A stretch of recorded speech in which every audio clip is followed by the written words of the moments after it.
السلام علیکم لسنرز، آج جو میں ناول ریڈ کرنے جا رہی ہوں وہ ہے محصیل، جو کہ تری ہے نور راجپوت کی۔ یہ ہے سلفائڈ سیزن 2۔ چلیے شروع کرتے ہیں اس کی قسط نمبر 20۔ تو میں نے تمہیں ڈھونڈ لیا۔ وہ ویسا ہی تھا، صاف شفاف، ہاتھ جبیل، ہمیشہ جیسا۔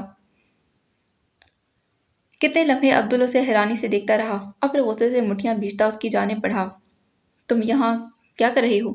اس نے ہاتھ کا گریبان پکڑا۔ اس سے پہلے کہ وہ اسے ایک مکہ جڑتا، ہاتھ فوراً بولا، اگر یہاں کی کوئی چیز ٹوٹی تو بھرپائی تمہیں کرنی پڑے گی، میرے جبڑے سمیت۔ عام لہجہ، نارمل انداز، جیسے اسے کوئی فرق ہی نہ پڑتا ہو۔ عبدل کا مکہ ہوا میں ہی معلق ہو گیا۔ کسی کی سیاہ آنکھوں میں اسے اپنے سامنے کھڑے شخص کا سراپا نظر آیا تھا۔ اس نے جھٹکے سے ہاتھ کا گریبان چھوڑ دیا۔ دھیمی سی مسکان ہاتھ کے لبوں کو چھو گئی۔ اس نے جھاڑنے والے انداز میں اپنی شرٹ کا کالر درست کیا۔ وہ ہمیشہ کی طرح پرسکون تھا اور اس کا یہ پرسکون انداز عبدل کو آگ لگاتا تھا۔ اب وہ ضبط کے کڑے مراحل سے گزر رہا تھا۔ اس نے کبھی سوچا نہیں تھا ہاتھ اسے ڈھونڈ لے گا۔ خاموش رہنے والا ہاتھ بولنا سیکھ گیا تھا۔ باہر چل کر بات کریں، ہاتھ نے اپنا فون اٹھاتے ہوئے نرم لہجے میں کہا، تو عبدل نے اسے گھوری سے نوازا اور پھر دروازے کو ٹھوکر مارتے کمرے سے نکل گیا تھا۔ ہاتھ نے اس کی حرکت پر گہرا سانس لیا اور فوراً اس کے پیچھے لپکا، اس سے پہلے کہ وہ غائب ہو جاتا۔ آپ کو سب سے زیادہ خوف کس چیز سے آتا ہے؟ کوئی فوبیا، سب سے بڑا فوبیا؟ اس نے ماسیل کو میسج کیا۔ اکیلے رہ جانے سے۔ کچھ دیر بعد اس نے جواب دیا، ہزاروں چاہنے والے ہیں آپ کے، پھر کیسا ڈر؟ وہ الجھی تھی۔ مجھ جیسے لوگ آخر میں اکیلے رہ جاتے ہیں۔ ہاں وہ ٹھیک کہہ رہا تھا۔ عبداللہ شہاب بھی آج اکیلا تھا، کوئی نہیں تھا اس کے پاس۔ وہ خاموش ہو گئی، ذہن بری طرح الجھا ہوا تھا۔ ہاتھ کا آنا اور پھر عبدل کا ملنا، اس کی سمجھ سے یہ سب باہر تھا۔ روز ہاتھ کو اپنے سامنے دیکھ کر وہ کیسے بکھر جاتی تھی یہ وہی جانتی تھی۔ پتہ نہیں وہ شخص واپس کیوں نہیں جا رہا تھا۔ اور تم مستقبل میں کس بات کو لے کر خوفزدہ ہو؟ ماسیل پوچھے بنا نہ رہ پایا تھا۔ پاگل ہو جانے سے۔ اس نے نہیں چھپایا، صاف صاف بتا دیا۔ مجھے خوف آتا ہے، مجھے ڈر لگتا ہے کبھی کبھی خود کو کسی پاگل خانے میں پاتی۔ یہ خوف میرا پیچھا نہیں چھوڑتا۔ او کم آن ایمان، تم بہت اسٹرانگ ہو، تمہیں خود پر پورا کنٹرول ہے، تم پاگل نہیں ہو سکتی۔ ماسیل کا میسج پڑھتے وقت اس کی آنکھیں نم ہو گئی تھیں۔ وہ کہہ نہ پائی کہ اسے عبداللہ شہاب کی طرح بے وفائی کرنے سے ڈر لگتا تھا، جیسے اس نے کی تھی اپنی بیوی سے، اور ایمان کو آج کل یہ خوف ستا رہا تھا کہ اس کا انجام عبداللہ شہاب جیسا نہ ہو۔ وہ بھی اپنے دل کو ہزار چاہنے کے باوجود ادم جمیل کی طرف مائل نہیں کر پائی تھی۔ وہ اس کی محبت کو اپنا کر اب ان زنجیروں سے آزادی چاہتی تھی، اور وجہ بہت ساری تھیں۔ ماسیل وہ شخص نہیں تھا جس کی اس نے کبھی چاہ کی تھی، اور اسے یہ خوف تھا کہ اگر وہ بے وفا ہوئی تو آواز کھو دے گی۔ اور اب اسے کال کر رہا تھا، وہ اسے بات کرنا چاہتا تھا، جبکہ ایمان نے فون بند کر دیا۔ اسے آج کل اپنا آپ بہت گرا ہوا محسوس ہوتا تھا۔ ہاتھ کی سچائی پر مبنی باتیں اسے آئینہ دکھاتی تھیں کہ وہ غلط راستے پر تھی، پر واپسی کا کوئی سرا نہیں مل رہا تھا۔ وہ آگے بڑھنا نہیں چاہتی تھی اور پیچھے ہٹ نہیں سکتی تھی۔ وہ پھنس چکی تھی، اب حالات کی چکی میں بری طرح پھنس رہی تھی۔ کیا کرنے آئی ہو یہاں؟ وہ دونوں تقریباً سنسان پتھریلی سڑک پر چل رہے تھے۔ کیا کرنے آئے ہو یہاں؟ عبدل کا ناک غصے سے ابھی تک پھولا ہوا تھا۔ تم سے ملنے، تمہیں ڈھونڈنے۔ وہ دونوں قدم ملاتے چل رہے تھے۔ اسٹریٹ لیمپوں کی روشنی میں ان کے سائے لمبے ہوتے جا رہے تھے۔ وجہ؟ عبدل نے نخوت سے پوچھا۔ 13 سالوں سے عبدل بن بن کر تھک گیا ہوں۔ وہ رک گیا۔ مجھے میری شناخت اب واپس چاہیے۔ اس بار عبدل کو بھی رکنا پڑا۔ وہ پینٹ کی جیبوں میں ہاتھ ڈالے کھڑا تھا۔ بال نفاست سے سیٹ تھے، صاف ستھرے کپڑے اور مہکتا سراپا۔ کیوں؟ تم تو خاص ہو، عام انسانوں سے الگ۔ تمہیں درد بھی نہیں ہوتا، تم کیسے تھک سکتے ہو؟ عبدل کا لہجہ طنزیہ تھا۔ اسے ہمیشہ جو بات آگ لگاتی وہ اس کا خاص ہونا تھا۔ جو باقیوں سے الگ ہوتا وہ خاص بن جاتا ہے۔ اور عبدل کو اپنا بچپن یاد تھا، جب لوگوں نے ہاتھ کے پیچھے جانے بہت کیا کچھ نہیں کیا تھا۔ 13 سال گزرنے کے بعد بھی وہ اپنی 15 سالہ زندگی نہیں بھولا تھا جو اس نے ہاتھ کے ساتھ گزاری تھی۔ میرا خاص ہونا میں نے نہیں چنا، ہاتھ نے سواڑ لہجے میں کہا۔ اس کی بات سن کر عبدل 2 قدم واپس چل دیا۔ پر تمہیں ملا خاص ہونا، تمہیں عطا کیا گیا، صرف تمہیں۔ وہ اس کے سامنے آ کر کھڑا ہو گیا تھا۔ دونوں کی نظریں پل بھر کو ٹکرائیں۔ ہاتھ کی آنکھیں بے تاثر تھیں، جبکہ عبدل کی آنکھوں میں غصہ،